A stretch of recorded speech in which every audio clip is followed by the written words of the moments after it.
അപ്പൊ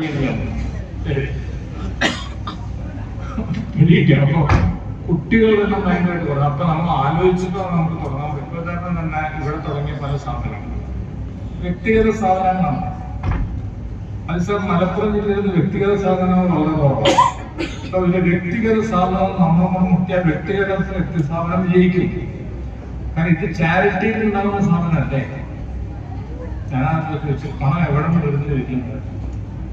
മറ്റത് വ്യക്തികൾ ഇൻവെസ്റ്റ് ചെയ്യണം. ഇപ്പൊ ഞാൻ ചോദിക്കട്ടെ, ഞാൻ ആണെന്ന് നിർബന്ധിച്ച്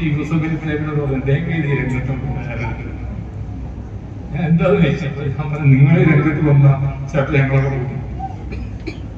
പിന്നെ യൂസുഫലി വിദ്യാഭ്യാസ രംഗത്താണ് ഇൻവെസ്റ്റ് ചെയ്യാൻ തീരുമാനിക്കുകയാണ്. പ്രത്യേകിച്ച് അദ്ദേഹത്തിന്റെ മരുമകൻ ശംഷീർ അറിയാം. അപ്പൊ ഹോസ്പിറ്റലുകളിലെ ഇൻവെസ്റ്റ് ചെയ്യുന്നുള്ളൂ. വിദ്യാഭ്യാസ രംഗത്തുള്ളവർ വന്നു കഴിഞ്ഞാൽ വലിയ പ്രയാസമുണ്ടോ? അപ്പൊ ഇതെല്ലാം കൂടെ വെച്ചുകൊണ്ട് ഒരു ചാരിറ്റബിൾ 100% ചാരിറ്റബിൾ ആയിട്ടുള്ള ഒരു ഓർഗനൈസേഷൻ. പിന്നെ എന്നെ പറ്റിയിട്ട് ഞാൻ നിരീക്ഷണമാണ്. ഞാൻ PMC ഞാൻ ഉറച്ച നിലപാടിലാണ്. ഞാൻ ബിനായി വിഷയത്തിൽ സംസാരിച്ചുകൊണ്ട് നമ്മുടെ PMC നമ്മൾ വരുന്നത് ബിനായി എല്ലാ ഡാറ്റയും ഞാൻ ബിനായിട്ട് ബിനായി ഞങ്ങളുടെ സുഹൃത്തുക്കളാണ്. അതേമാതിരി തന്നെ നമ്മുടെ നീലകണ്ഠൻ എവിടെ വോട്ട് ചെയ്തു എന്നൊക്കെ ഞാൻ അന്വേഷിച്ചാണ്. രമേശനാണോ വേണുവിനാണോ വോട്ട് ചെയ്തത് ഞങ്ങൾ ആലോചിക്കും. ഇതൊക്കെ മൂപ്പ് നീലകണ്ഠനെ സംബന്ധിച്ചില്ലേ. അല്ലാതെ നിരീക്ഷ രാഷ്ട്രീയ നിരീക്ഷണം എന്ന് പറഞ്ഞത് കൊണ്ട് ഞാൻ പറയുന്നത് എങ്ങനെയാണ് നടന്നത്. അപ്പൊ അതേമാതിരി ഞാനുള്ള ശ്രീ രവീന്ദ്രൻ എനിക്കൊരു പുസ്തകത്തിൽ കണ്ടു. ഞാൻ വളരെ മിനിറ്റ് കൊണ്ട് ഞാൻ മനസ്സിലാക്കി അത് ഒരു പുസ്തകം RSS വിരുദ്ധ പുസ്തകമാണ്. അംബേദ്കർ ആയിട്ടാണ് പുസ്തകം. അല്ലാതെ നിങ്ങൾ 5 മിനിറ്റ് കൊണ്ട് ഞാൻ പുസ്തകം വായിച്ചു. അതിന്റെ ഹെഡിങ് നോക്കിയപ്പോൾ എനിക്ക് മനസ്സിലായി ആന്റി ബ്രാഹ്മണിക്കലാണ്. എല്ലാം കൂടെ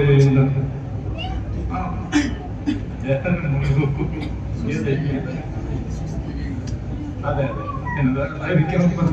അപ്പൊ ഇനിയിപ്പോ MSc കുറച്ച് വാക്കുകൾ MSc പറ്റി പറഞ്ഞുകൊണ്ട് ഞാൻ അവസാനിക്കാം. ഈ ഇപ്പൊ ഡൽഹിയിൽ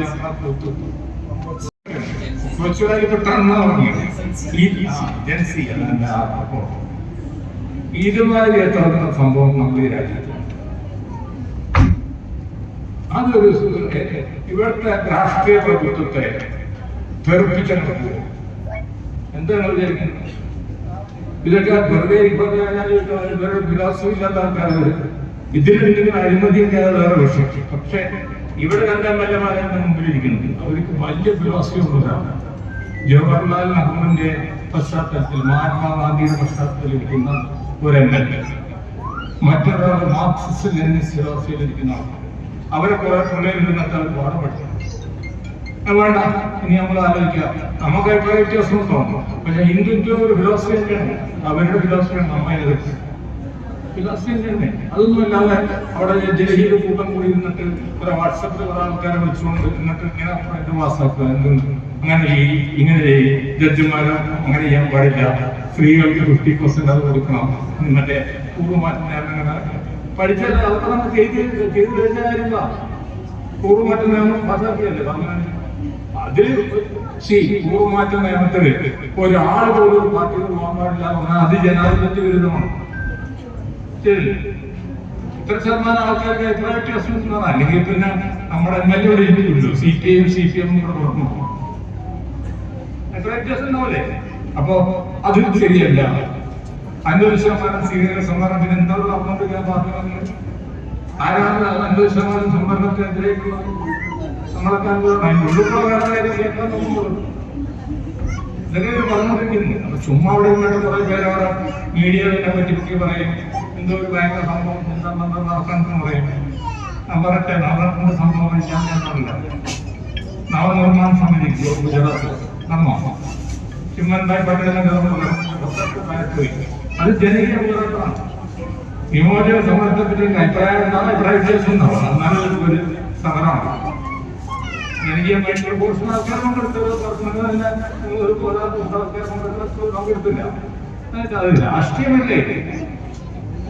എമർജൻസി ആ സമയത്തോ ജയപ്രകാശ് നാരായണ നേതൃത്വത്തിലെ സമ്പൂർണ്ണ ക്രാന്തി ജനകീയ പോരാട്ടമാണ്. അല്ലാതെ ഒരു നെറ്റിൽ കുറെ ആൾക്കാർ പൂക്കുണ്ടായി നെറ്റിൽ കുറെ 2 കോടി ആൾക്കാർ പങ്കെടുക്കുന്ന മീഡിയയുടെ അത് അരാജകത്വവാദമാണ്. ഇവിടുത്തെ സംവിധാനങ്ങൾക്കെതിരായിട്ടുള്ള അരാജകത്വവാദമാണ്. ഞാൻ ജസ്റ്റ് പറഞ്ഞു കൊടുത്തു. ചെറുപ്പക്കാരൊക്കെ ഇരിക്കുന്നതിനെ കൊണ്ട് അവരും കോക്രോച്ചിനെ കണ്ട് അതിനെ സ്നേഹിക്കാൻ കണ്ട കോക്രോച്ച് തന്നെയാണ്.